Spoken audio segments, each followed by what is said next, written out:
नमस्कार, आपका स्वागत है आज के बुलेटिन में, खबरों का पिटारा और खबरों की हकीकत में। इस बुलेटिन के माध्यम से हम आपको देश विदेश की तमाम खबरों से अवगत कराएंगे जो कि टेलीविजन मीडिया से गायब रहती हैं। आइए शुरुआत करते हैं आज की बुलेटिन का। पश्चिम बंगाल विधानसभा चुनाव के रिजल्ट में तृणमूल कांग्रेस ने हैट्रिक बनाकर इतिहास रच दिया। इस शानदार उपलब्धि के बाद टीएमसी ने 5 जून को मेगा मीटिंग का ऐलान किया है। कोरोना संकट के बीच जारी लॉकडाउन में पार्टी की अहम बैठक पर सभी की नजरें टिकी हैं। टीएमसी का दावा है कि बैठक के दौरान पार्टी छोड़कर बीजेपी में शामिल हुए कई नामी चेहरे घर वापसी करेंगे। टीएमसी सूत्रों की माने तो बीजेपी के 33 नेताओं ने टीएमसी में वापस लौटने का मूड बना लिया है।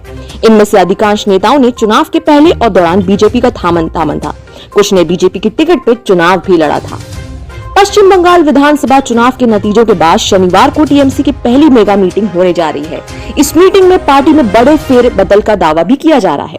ऐसा भी कहा जा रहा है कि बैठक के बाद कई ऐलान होंगे। बैठक में निर्वाचित विधायक के अलावा सांसद और सभी जिलाध्यक्ष भी शामिल होंगे।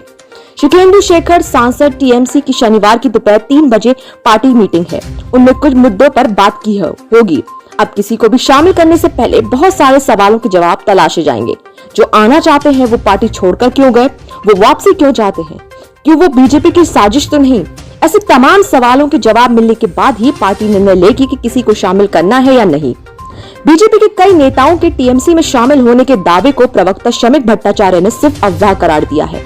शमिक भट्टाचार्य प्रवक्ता बीजेपी के लोग जो 33 आंकड़ा दे रहे हैं उनमें से 72 की संख्या बता रहा हूं क्योंकि ये दावा झूठा है। यहाँ जिक्र करना जरूरी है कि पश्चिम बंगाल विधानसभा चुनाव से पहले जिस तरह से टीएमसी छोड़कर बीजेपी में शामिल होने के लिए नेताओं में होड़ लगी थी, अब उसी तरह की होड़ बंगाल चुनाव के रिजल्ट के बाद लगी है। कई बड़े नेताओं ने सीएम ममता बनर्जी की पार्टी टीएमसी में आने की ही हामी भरी है। पार्टी सूत्रों के मुताबिक 13 ऐसे नेता हैं जो तृणमूल छोड़ चुनाव से पहले बीजेपी में गए थे। वो विधायक के तौर पर जीत भी चुके हैं। सभी ने पार्टी के शीर्ष नेतृत्व से संपर्क साधा है ताकि उनकी टीएमसी में वापस तय हो सके। इसके अलावा 20 दूसरे बीजेपी विधायकों के भी मुख्यमंत्री ममता बनर्जी समेत पार्टी के अन्य शीर्ष नेताओं से संपर्क होने के दावे हो रहे हैं। टीएमसी के एक बड़े नेता का दावा है कि बीजेपी के निर्वाचित 33 विधायक उनके संपर्क में हैं। दूसरी तरफ बंगाल बीजेपी के नेताओं ने टीएमसी के दावे को सिरे से खारिज किया है। बीजेपी के राष्ट्रीय उपाध्यक्ष मुकुल राय के बेटे शुभांशु राय के टीएमसी के वापसी के चर्चे जोरों पर हैं। हाल ही में उन्होंने सोशल मीडिया पर एक पोस्ट के जरिए केंद्र सरकार को ही कटघरे में खड़ा कर दिया था। उन्होंने फेसबुक पर लिखा था, जनता द्वारा चुनी गई सरकार की आलोचना करने के बजाय आत्मनिरीक्षण करना बेहतर है। वहीं पूर्व विधायक सोनाली गोड़ा, सरला मुमुर और पूर्व विधायक दीपेंदु विश्वास भी टीएमसी में घर वापसी की इच्छा जता चुके हैं। अब इन सारे दावों की हकीकत क्या है, इसका पता शनिवार को टीएमसी की मेगा मीटिंग के सामने आ जाएगा। इटावा के बरथना से विधायक सावित्री कटेरिया के पति उदय नारायण का लखनऊ पीजीआई में इलाज के दौरान ब्लैक फंगस वायरस के चलते शुक्रवार को निधन हो गया। पंचायत चुनाव ड्यूटी के दौरान बीमार पड़ने के बाद वो कोरोना संक्रमित पाए गए थे। फेफड़ों में संक्रमण के चलते उन्हें लखनऊ पीजीआई में भर्ती कराया गया था। भाजपा विधायक सावित्री कटेरिया के पति उदय नारायण पुलिस विभाग में दरोगा के पद पर लखनऊ में ही तैनात थे। 22 मई को इटावा दौरे पर आए सीएम योगी ने सैफई मिनी पीजीआई में उनका हालचाल लिया था। सैफई मिनी पीजीआई में आराम न मिलने से करीब 3 दिन बाद ही उन्हें लखनऊ पीजीआई में रेफर कर दिया गया था, जहां उनके फेफड़ों के संक्रमणों का इलाज चल रहा था। कोरोना काल में यूपी बोर्ड की तेजी और शासन की सुस्ती ने परीक्षा में नंबर बनाने के नाम पर होने वाला खेल बिगाड़ दिया है। परीक्षा निरस्त करने से पहले बोर्ड ने छमाई, प्री बोर्ड, कक्षा 9 व 11 के परिणाम वेबसाइट पर अपलोड करने को इतना कम समय दिया कि निजी स्कूल संचालकों को मनमाने नंबर देने के नाम पर छात्र छात्राओं या अभिभावकों से रुपए वसूली का मौका नहीं मिल सका।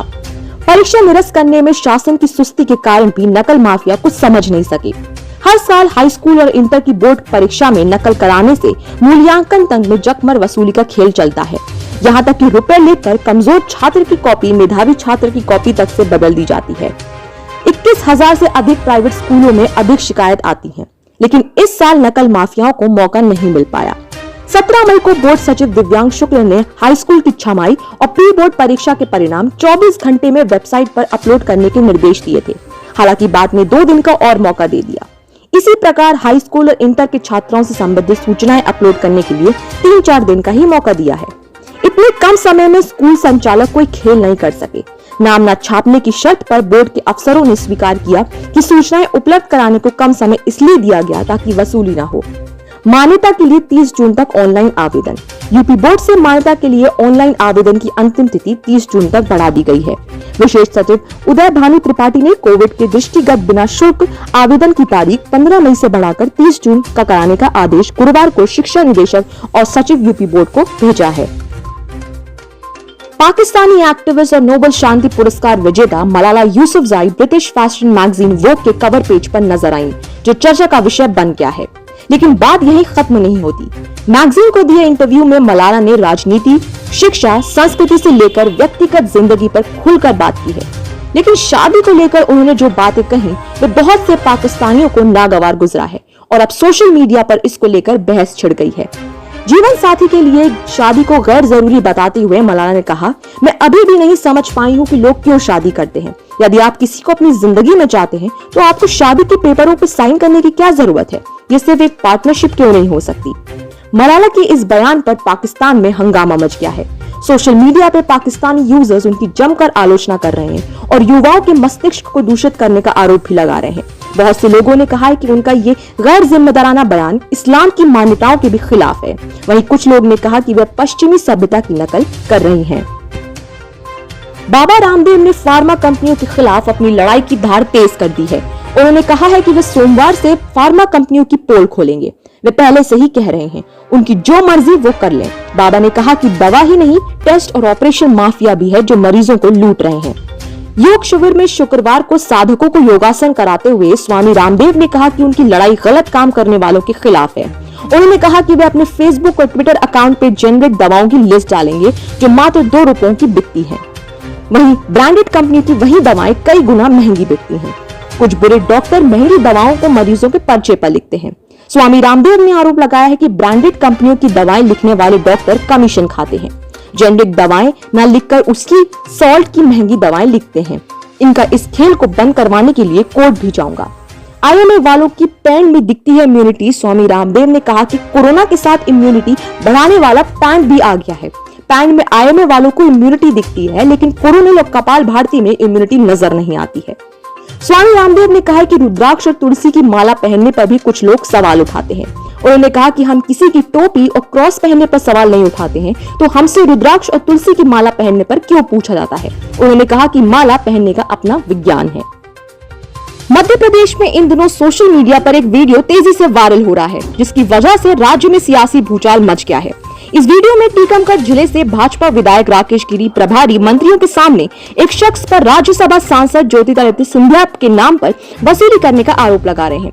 दरअसल ये वीडियो 28 मई को कलेक्ट्रेट में क्राइसिस मैनेजमेंट की बैठक के दौरान का है, जहां बहस की शुरुआत टीकमगढ़ सांसद वीरेंद्र कुमार खटीक और विधायक आकाश गिरी से हुई थी। हालांकि इस वीडियो की आधिकारिक पुष्टि नहीं हुई है। इसमें देखा जा सकता है कि मीटिंग में राकेश तेज आवाज में चीख रहे हैं। इस दौरान वहां राज्य मंत्री और जिला प्रभारी सुरेश धाकड़ भी मौजूद हैं। तभी राकेश ने कहा कि भ्रष्टाचार के मामले में किसी को भी चुप नहीं रहना चाहिए। भाजपा विधायक ने आरोप लगाते हुए कहा कि विकास यादव नाम का एक व्यक्ति सिंधिया के नाम पर चंदा वसूली कर रहा है। उसने महिला बाल विकास से भी इसी नाम पर पैसे वसूले हैं और वो ब्राह्मणों पर अत्याचार भी कर रहे हैं। उन्होंने आगे कहा कि वे हमेशा भ्रष्टाचार के खिलाफ आवाज उठाते रहेंगे, चाहे उनके लिए इसके लिए इस्तीफा क्यों न देना पड़े। वे इसके लिए जेल जाने को भी तैयार हैं। इस वीडियो के मध्य प्रदेश कांग्रेस ने पोस्ट किया है, जिसमें लिखा गया है कि ज्योतिरादित्य सिंधिया के नाम से वसूली होती है। राकेश गिरी बीजेपी विधायक सिंधिया जी, ये सम्मान कुछ ज्यादा नहीं हो गया है? बंगाल के बाद अब बिहार में भी खेल होने की उम्मीद जताई जा रही है। जीतन राम मांझी की ओर से भले ही एनडीए के साथ नहीं छोड़ने का बयान दिया हो, लेकिन इसके बावजूद आरजेडी ने अपनी बिसात हटाई नहीं है। पार्टी के मुख्य प्रवक्ता भाई वीरेंद्र ने दावा किया है कि जल्द ही बिहार में खेल होगा और सरकार जाएगी। इधर आरजेडी के दावे पर बीजेपी भी चुप नहीं है। बिहार सरकार के मंत्री अमरिंदर प्रताप सिंह ने कह दिया है कि राजनीति में खेल कब किसके साथ हो जाए कोई नहीं जानता। वैक्सीन सर्टिफिकेट पे पीएम मोदी की तस्वीर को लेकर जीतन राम मांझी के बयान के बाद उठा सियासी बवाल थमने का नाम नहीं ले रहा है। हालांकि मांझी ने साफ कह दिया है कि वो एनडीए के साथ रहेंगे, लेकिन इसके बाद भी कयासों का बाजार गर्म है। वहीं इन कयासों के बाजार को आरजेडी के मुख्य प्रवक्ता भाई वीरेंद्र ने हवा दे दी है। भाई वीरेंद्र ने दावा किया है कि बिहार में जल्द खेल होगा। पार्टी के राष्ट्रीय अध्यक्ष लालू प्रसाद कोरोना काल खत्म होने के बाद बिहार वापस लौटेंगे और सरकार हिलने डुलने लगेगी।